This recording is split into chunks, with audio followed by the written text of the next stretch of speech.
And you could die like that. That's on 1,000 ways to die. That was the way a lady died. Hello, welcome back, YouTube. We're back with a new video. Today, we're going to be watching Doctor versus Firefighter. Never Have I Ever, featuring Dr. Mike and the Fire Department Chronicles, which we've watched a lot of. Never Have I Ever. What? Yeah, she takes the phone, goes right into essentially the owner of this company, and is like, "This is what he just told me to do." That guy was like fired on the spot, bro. Yeah. Never have I ever. We've done it with a fellow doctor, but this time I'm joined by a firefighter. Fire Department Chronicles in the house, baby. You ready? Let's do it. Love him. Boom. Never have I ever removed anything strange from a person's body. Oh, of course. You don't understand what I pulled out of my patient the other day. Okay. It was huge. Oh. Huge. Huge. Splinter. Wow. How? That's not even... It's not a splinter? I was expecting something way worse.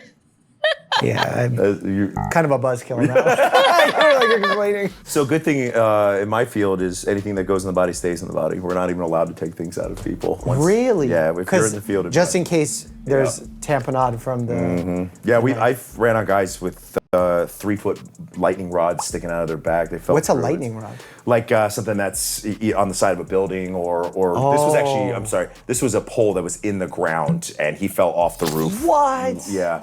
Impale. Yeah, we cut it, bring him to the hospital. They do a quick x-ray. They're like, good, pull it out. Didn't even touch anything. Wow, that's so scary. Oh, I've had a bunch of kids with like Legos and stuff in their nose. Oh yeah. Imagine being impaled like that. That's wild. I pulled that out. You know what you have removed I was very fortunate. I've never actually stuck anything in my nose when I was a kid. from someone's body? Their soul? Another person. Oh, I delivered 38 babies. 38 babies? Yeah, last week. Let's During my residency. Jeez, let's go. Never have I ever been physically scarred on the job. Oh, I imagine you'd get physically scarred a lot. I was burned on my knuckles really bad from a fire. Ooh. Yeah. You were punching it? I was punching the fire, and the fire said, "Not today, bro." And they punched me back.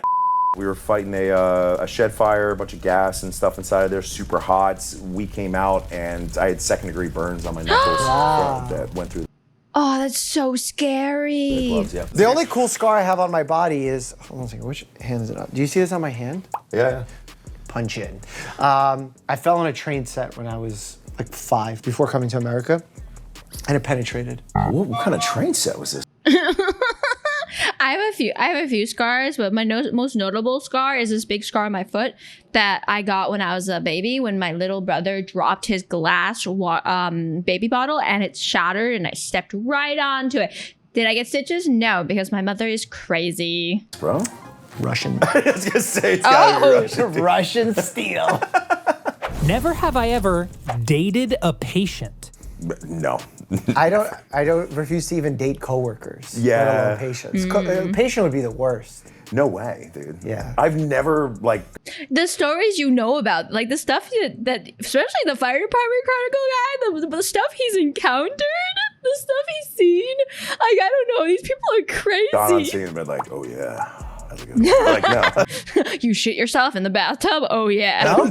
Never have Oh, I yeah. ever been genuinely scared at work. Oh, yeah. Oh, yeah. I imagine fighting fires would make you genuinely scared. I mean, holy. When was the most scared you've been at work? So we had a fire at a UPS or shipping factory, and the fire was in the middle of the entire factory. For stuff like that, it's producing enough smoke that it's banking down to the ground. We can't really see as we're going in there, so we can follow hose lines into where it's at. And I was about 3/4 of the way, or quarter of the way into the building, and I ran into a bunch of like shipping equipment.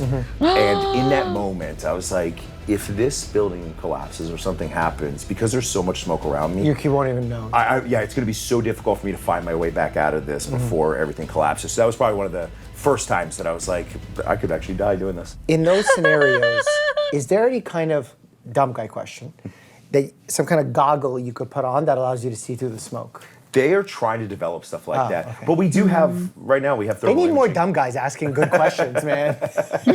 We would solve some stuff. We do have thermal imaging cameras. So we carry around thermal imaging cameras. Which so we allow can you to see a door if it's hot or No, we can see through the smoke with that. Oh, yeah, we you can can. see that, Oh. yes. But it's just not built into our masks. I wasn't You have to kind of like look down to see it. scared for my life, but I would have raised my hand on that.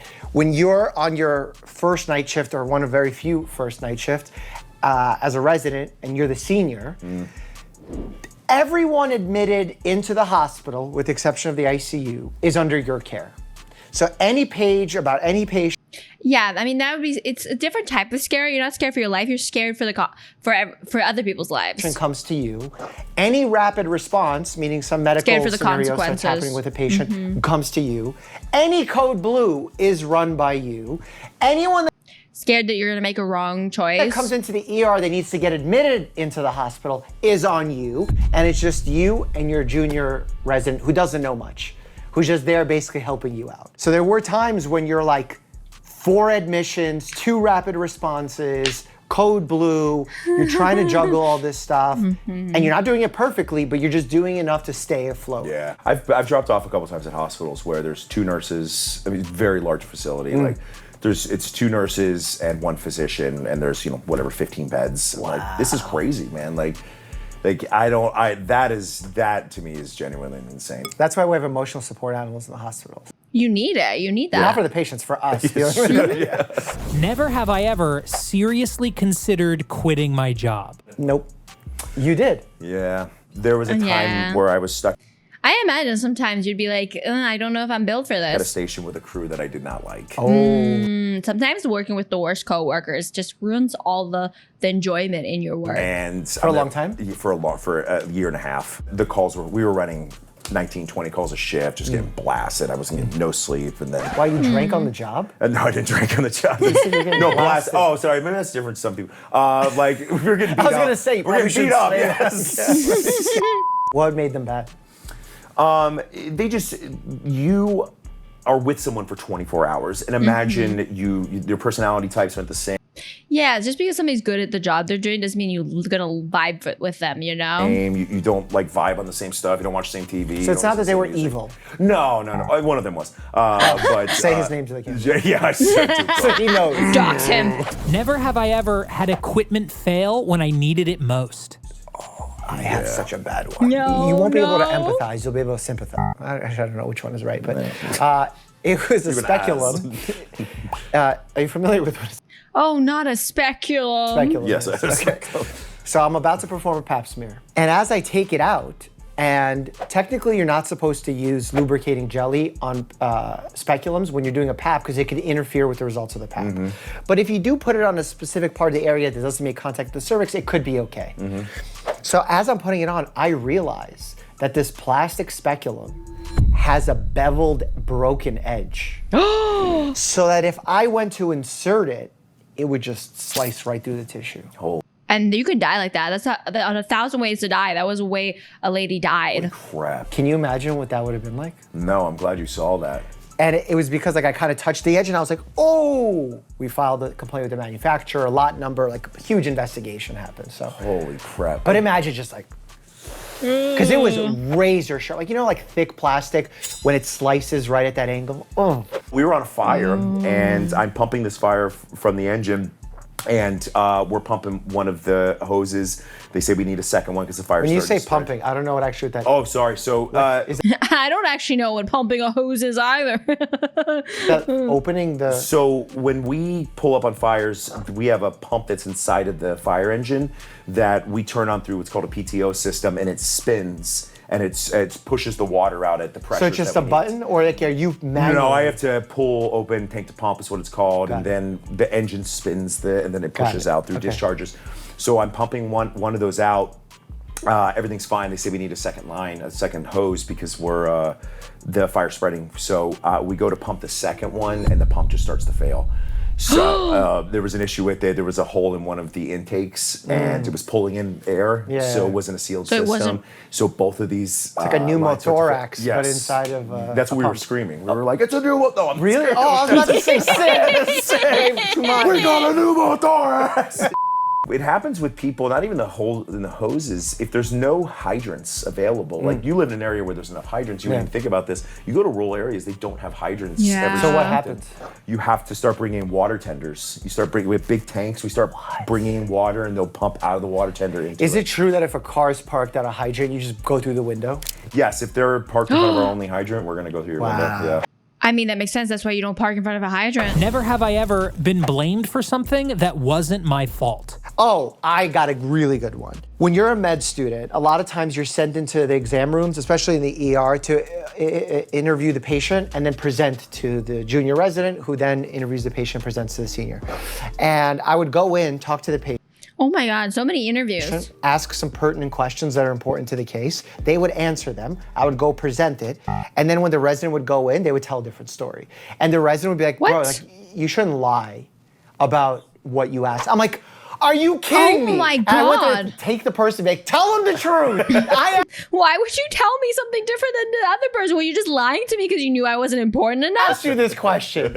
And that happens. And it's, I don't know if they misremember or they feel something different or they perceive the question differently, but it happens all the time. No, that happens to us when we're Really? when we're dropping off patients. Yeah, we'll get them in the back of the truck, get them to pass by. And you're like, no history. anticoagulation. Yeah, And then like- the patient's like, Plavix. Yeah. I do it every day. You're like, oh, wow. So that happens all the time. We'll say, no medical history. I don't take any meds. All right, cool. We'll drop them off at the hospital, and they'll just start listing things off. And the doctor's like, what are you doing, man? I'm like, Yeah. I swear to God, they're lying.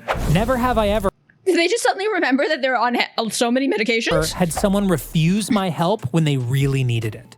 One of my favorite things ever was we show up to this lady, and she says, hey, my husband needs to go to the hospital. I'm like, sir, do you want to go to the hospital? He's like, Oh, I remember this skit. That was such a good I skit. want to go to the hospital. I'm like, come on, you should go to the hospital. She's saying, she's like, his foot, he's got to go. He's like, I'm not going, I'm fine. All right, fine. She goes, can you just look at his foot before you leave? Because we're not allowed to take people. It's kidnapping, that kind of thing. I was like, all right, fine. Is it kidnapping? If someone says, It is. Yeah, of course it would be kidnapping. I do not want to go to the hospital, they're alert and oriented, then we're not allowed to take them. Assuming they're not a danger to themselves or anything. But isn't, like, if they're sick and you think they need to go, isn't that a danger to themselves? I mean, what are we talking? Like their leg hurts. It's but gangrenous. So I go to look at his foot. You can see right through his heel to the bone. Like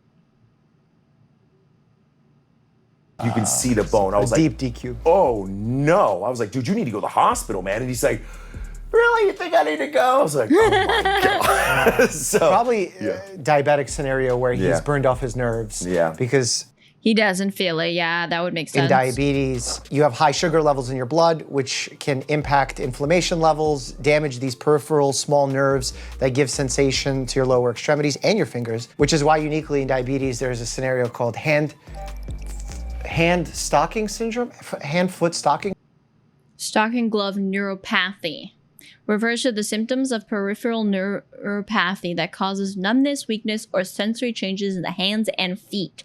That's why when you have diabetes, you're most likely to lose a foot or a toe, and then possibly fingers. Syndrome. And it's like you lose sensation in your hands and feet because of the diabetes. when we got him in the rescue, he was like a super cool dude. He was like, I guess I should go, man. I'm like, yeah, you're. Oh, so he did go. You're about to die. Yes. Oh, Yeah. that's No, good. so at that point, I'm like, you're going to the hospital. You're insisting. Just so we're clear, you gotta go, dude. I had a patient similarly, You will die. also foot, come into our office and was just recently hospitalized, left AMA against medical advice, and now I'm seeing him and his wounds, he has really bad lower extremity cellulitis, worsening since Cellulitis is a bacterial and skin infection. he was there. Didn't take any of the follow-up medications, and I Oh, worked so no. hard to try and not convince him, but explain why the need for him to get IV antibiotics was so important. And he was negotiating with me as if he was so flippant about his life. Like, well, if I stay like this, how long do I have? Oh my God. And I was like, I can't say with any Aw. certainty, but it's you're putting yourself out at unnecessary risk. And he was unhoused, so he was worried about his one car that he lives out of. Where can he park it? I got him free parking in the hospital. He was very worried that they wouldn't allow him activity to walk around. He would be subjugated to sitting in his bed. I made sure that the resident that would admit him would put activity orders that he would get out of bed with assistance. Like, we tried to do everything. And he said he was going, and I checked the next day, didn't go. Oh, it's really tough with unhoused people too, because they just don't have those support systems as well, right? So then they factor in that they can't like afford it too, right? That's the thing with the US too, is unless you're insured, you can't afford to be in the hospital, even if you need the treatment. Never have I ever worked a 12-hour shift without food. Oh, so I definitely have. Yeah. Of Even I have done that.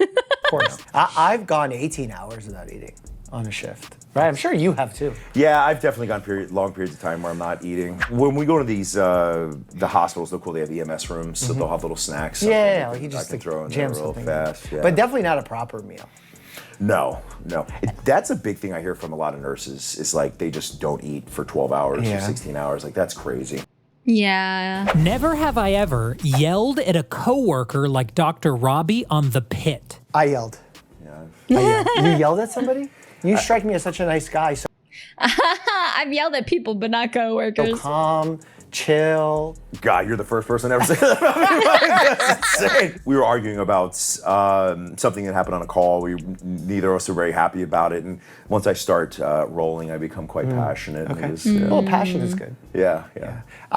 More passion, energy, passion, energy. I got into an argument with one of my nurses. She's been on this channel. She's awesome. Her name is Nurse Ginny. She's been a nurse for 175 years. Oh, nice. And I asked her to order an EKG because in looking at the patient's labs, they were hyperkalemic, elevated potassium, and I needed to make sure that there was no arrhythmia as a result. She assumed that I was saying that the patient had chest pain and needed an EKG, and was like, the patient has no chest pain, I'm not ordering an EKG, leave me alone, I'm busy.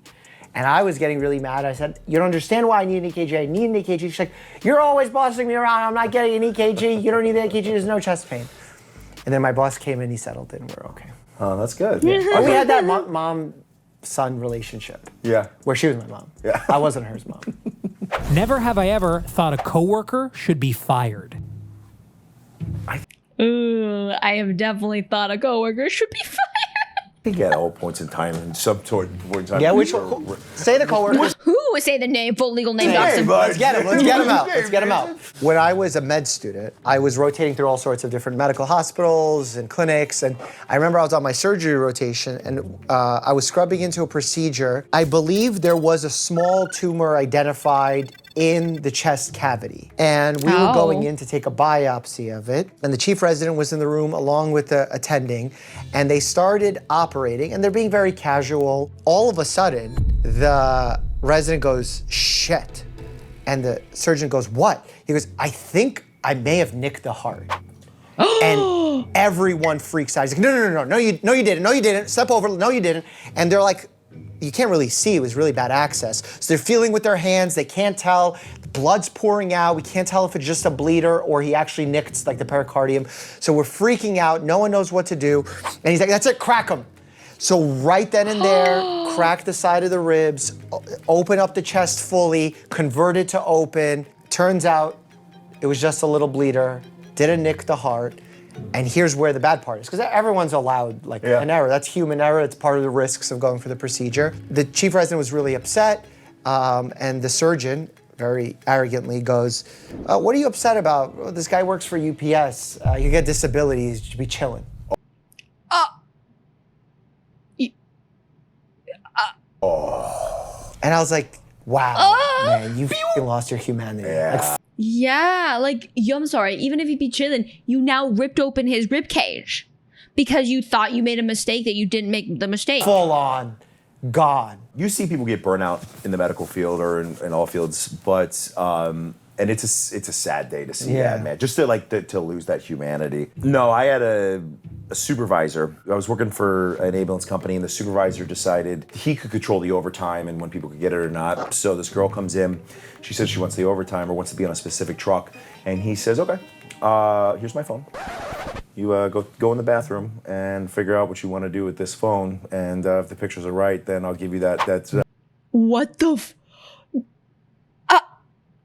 I hope that guy did get fired. What? Yeah. So good news is she takes the phone, goes right into essentially the owner of this company, and is like, "This is what he just told me to do." That guy was like fired on the spot. Bro. Okay, good. Yeah.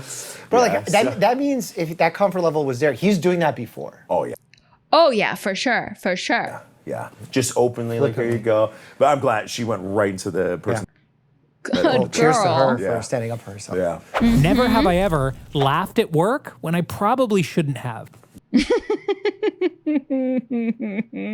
Internal laugh all the time. Yes, that's daily. That's I think dark humor is where that falls. Of course, yeah. The we- healthcare humor is the darkest. I had a lady cut in half from a vehicle. Oh my god. Oh my You god. show up there and you're like staring at, like, your brain doesn't even process what you're looking at. She was halfly there. Yes, was hit by a car, hit a pole, cut in half, and you're like, what? Like, it's insane what your brain will do. Yeah. Where it won't allow you to process that, like, this can't be real. There's no way. And just getting back, and that was actually that was my third dead person for the day.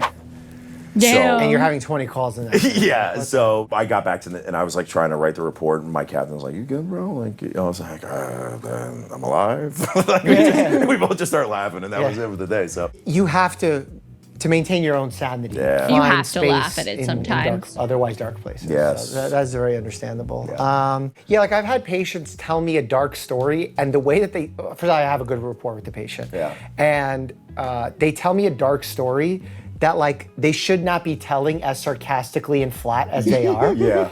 And it made me laugh. And I apologize to the patient. I go, no, I still laugh at this too. Oh, wow. And they're telling me something tragic. Yeah. But we both found some humor in it. I'm like, I shouldn't be laughing. He goes, I know, I shouldn't be laughing. And I explained, I'm like, the reason I'm laughing right now is because of the way you're presenting it.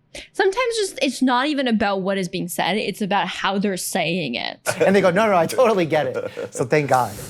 I learned a lot about firefighters, but if you want to learn some more, click here to check out my reaction to Chicago Fire. As always, stay happy and healthy. Thank you everybody for watching. That was really interesting. But thank you, and make sure you like, comment, and subscribe, and I'll see you in the next one. Goodbye.